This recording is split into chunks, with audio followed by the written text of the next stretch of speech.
आप देख रहे हैं नेक्स्ट 9 न्यूज और मैं हूं आपके साथ दिनेश कुमार। सुप्रीम कोर्ट के ऐतिहासिक फैसले के बाद मोदी सरकार यहां पर घिरती हुई नजर आ रही है। प्रधानमंत्री नरेंद्र मोदी के राज में लाए गए इलेक्टोरल बॉन्ड माध्यम को सुप्रीम कोर्ट ने यहां पर गैर संवैधानिक बता दिया है। अपने सुनवाई के दौरान सुप्रीम कोर्ट इस निर्णय तक पहुंचा कि इलेक्टोरल बॉन्ड के माध्यम से तमाम राजनीतिक पार्टियों को जो चंदा मिलता है वो गैर संवैधानिक तरीके से मिलता है, यानी कि इस चंदे का कोई भी किसी व्यक्ति को पता नहीं लग पाता है कि आखिरकार ये पैसा कहां से आ रहा है, आखिरकार किस तरीके से ये पैसा राजनीतिक पार्टियों के पास पहुंचता है। सुप्रीम कोर्ट ने यहाँ पर फटकार लगाते हुए कहा कि जिस तरीके से ये पैसा राजनीतिक पार्टियों के खातों में भेजा जाता है इलेक्टोरल बॉन्ड के माध्यम से, यह सूचना के अधिकार अधिनियम 2005 का साफ तौर पर उल्लंघन करता है। उन्होंने उल्लेख करते हुए कहा कि सूचना अधिकार अधिनियम 2005 के अनुच्छेद 19 पार्ट ए की धारा ए के अनुसार किसी भी व्यक्ति को यदि यहाँ पर कोई अधिकार जानने का नहीं है विषय वस्तु के बारे में, तो ये उनके अधिकारों का हनन है। और लगातार यहाँ पर जो राजनीतिक पार्टियां पिछले 6 सालों से इसको करती आ रही है, वाकई एक गैर संवैधानिक प्रक्रिया है। क्या आखिरकार अब प्रधानमंत्री नरेंद्र मोदी पर इस संकट के बादल गहराते हुए नजर आ सकते हैं?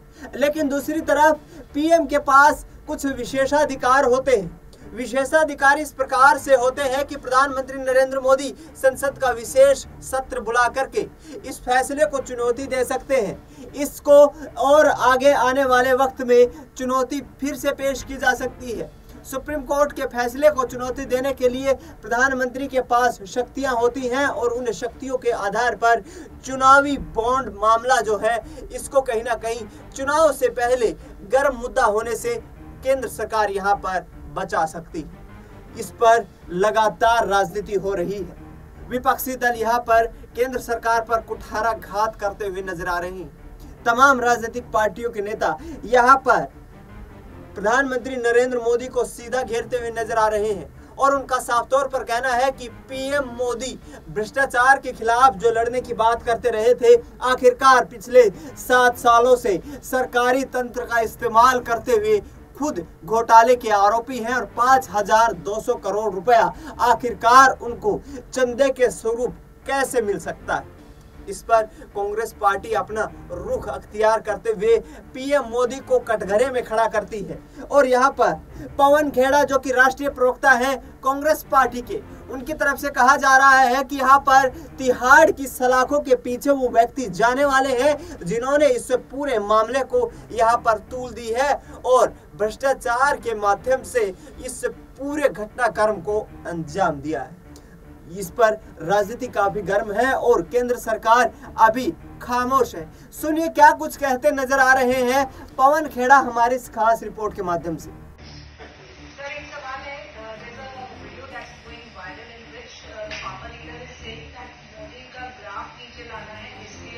अब क्या वो फार्मर अपना मंशा राजनीतिक लीनिंग्स नहीं बता सकता? क्या वो नहीं बोल सकता कि मैं इस देश में अलग तरह की राजनीति चाहता हूँ? किसान बोल दे कि मुझे मोदी को हराना है तो वो देशद्रोही हो गया? कमाल है साहब। 2014 में तो आप में से कई लोग बोलते थे कि हमें कांग्रेस को हराना है, तो हमने तो आपको देशद्रोही नहीं कहा था। उसमें क्या हो गया?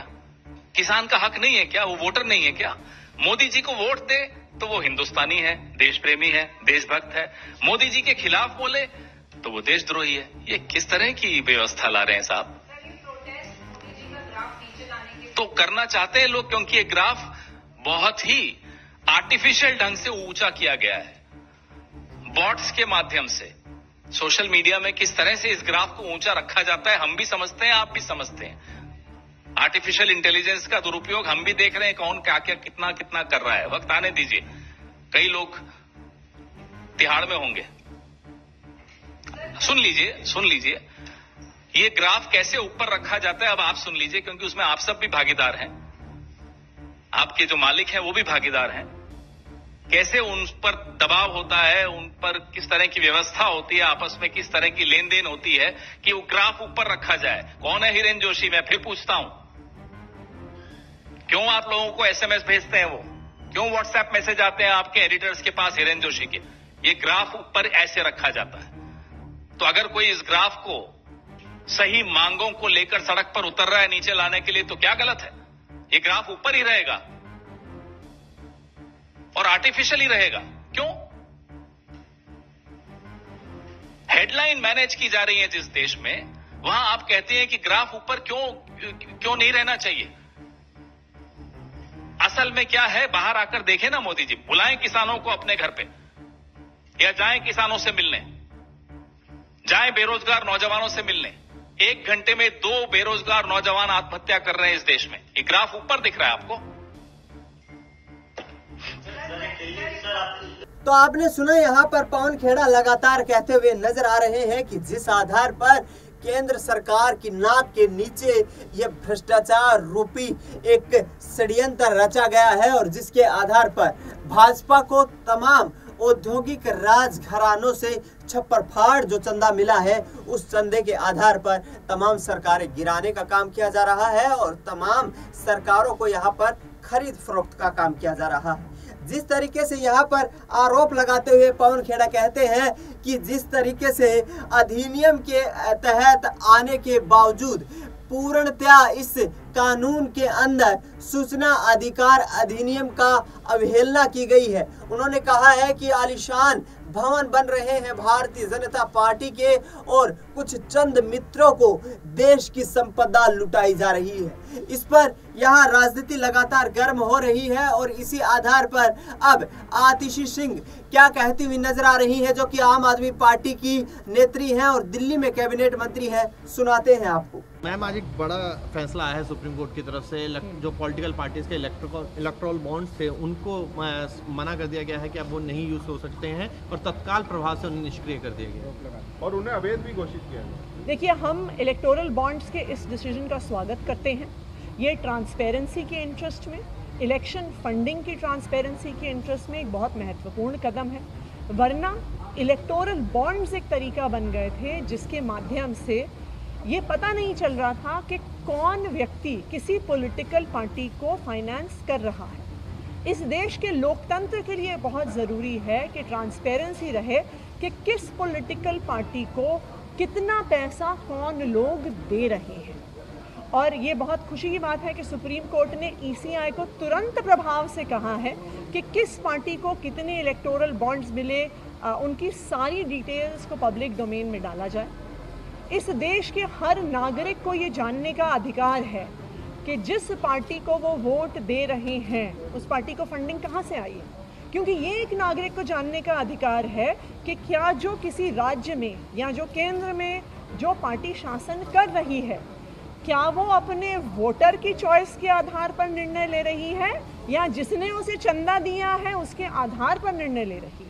इसलिए ये लोकतंत्र के लिए बहुत ही महत्वपूर्ण कदम है और हम इसका स्वागत करते हैं कि इलेक्टोरल बॉन्ड्स को तुरंत प्रभाव से अवैध घोषित कर दिया गया है। तो सुना आपने यहाँ पर आतिशी सिंह को, जो लगातार प्रधानमंत्री नरेंद्र मोदी की कार्यशैली पर सवाल खड़े करती नजर आ रही हैं। उनका साफ तौर पर कहना है कि यहाँ पर आखिरकार इलेक्टोरल बॉन्ड को जो बंद करने का फैसला है, सुप्रीम कोर्ट ने ऐतिहासिक फैसला लिया है और इसका हम स्वागत करते हैं। पवन खेड़ा यहाँ पर और भी उग्र होते हुए दिखाई देते हैं। हिरेन जोशी नामक एक प्रधानमंत्री कार्यालय में विशेष अधिकारी को टारगेट करते हुए कहते हैं कि यहाँ पर हिरेन जोशी के द्वारा इस पूरे मामले को खेल किया जा रहा है। यह पूरा खेल हिरेन जोशी के द्वारा खेला जा रहा है और जिस तरीके से आरोप लगाते हुए नजर आ रहे हैं यहाँ पर पवन खेड़ा हिरेन जोशी का नाम लेते हुए, सुनिए क्या कुछ कहते हैं। आज माननीय सर्वोच्च न्यायालय से उम्मीद की वो किरण हम सबको दिखाई दे रही है।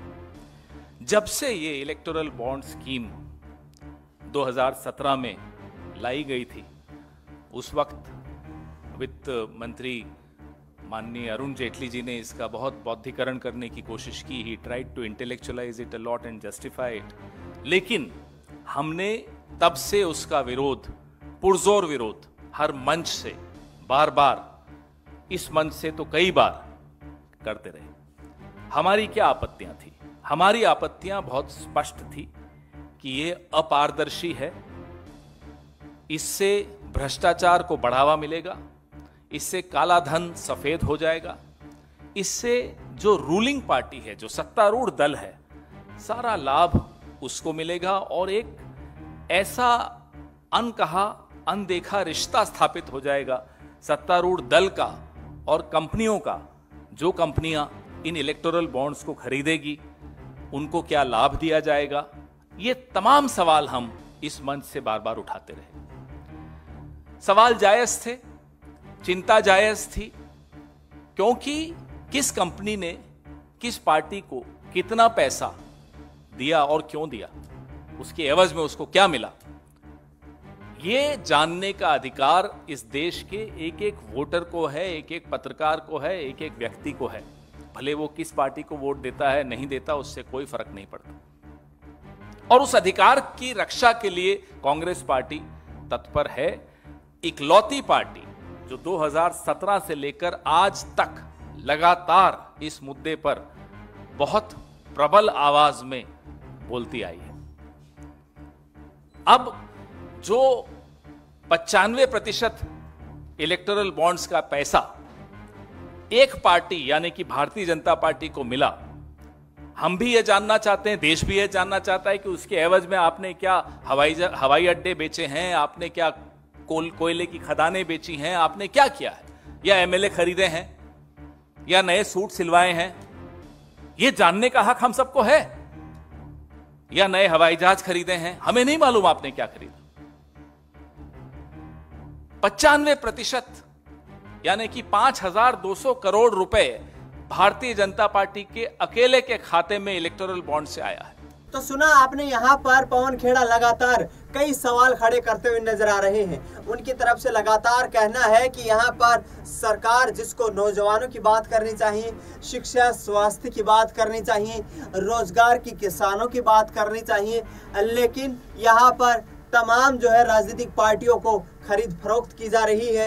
यहाँ पर धर्म के नाम पर सांप्रदायिकता फैलाई जा रही है, देश में सामुदायिक सौहार्द को बिगाड़ने की कोशिश की जा रही है। और अब जब सुप्रीम कोर्ट का भी आदेश आ चुका है और फटकार लग चुकी है, उसके बाद यहाँ पर अब मोदी सरकार किस तरीके से इस चंगुल में फंसी हुई है, इसको आप बखूबी जानते हैं। यहाँ पर आपको बता दें दर्शकों कि कांग्रेस पार्टी इस पूरे मुद्दे को तूल देती हुई नजर आ रही है। उनकी तरफ से कहा जा रहा है कि विपक्ष में हम मौजूद हैं और हमारा कर्तव्य है सत्ता से सवाल पूछना, सरकार से सवाल पूछना, और आने वाले वक्त में हम और भी उग्र तरीके से यहाँ पर सरकार के खिलाफ तमाम वो जो नीतियां हैं उनका पर्दाफाश करते रहेंगे। और आने वाले चुनाव में कांग्रेस पार्टी इस पूरे मुद्दे को आम लोगों तक ले जाना चाहेगी और प्रधानमंत्री की यहाँ पर तमाम झूठे वायदों का पर्दाफाश करेगी। फिलहाल हमारे इस खास कार्यक्रम में इतना ही। देश दुनिया की तमाम बड़ी खबरों के लिए आप देखते रहिए नेक्स्ट 9।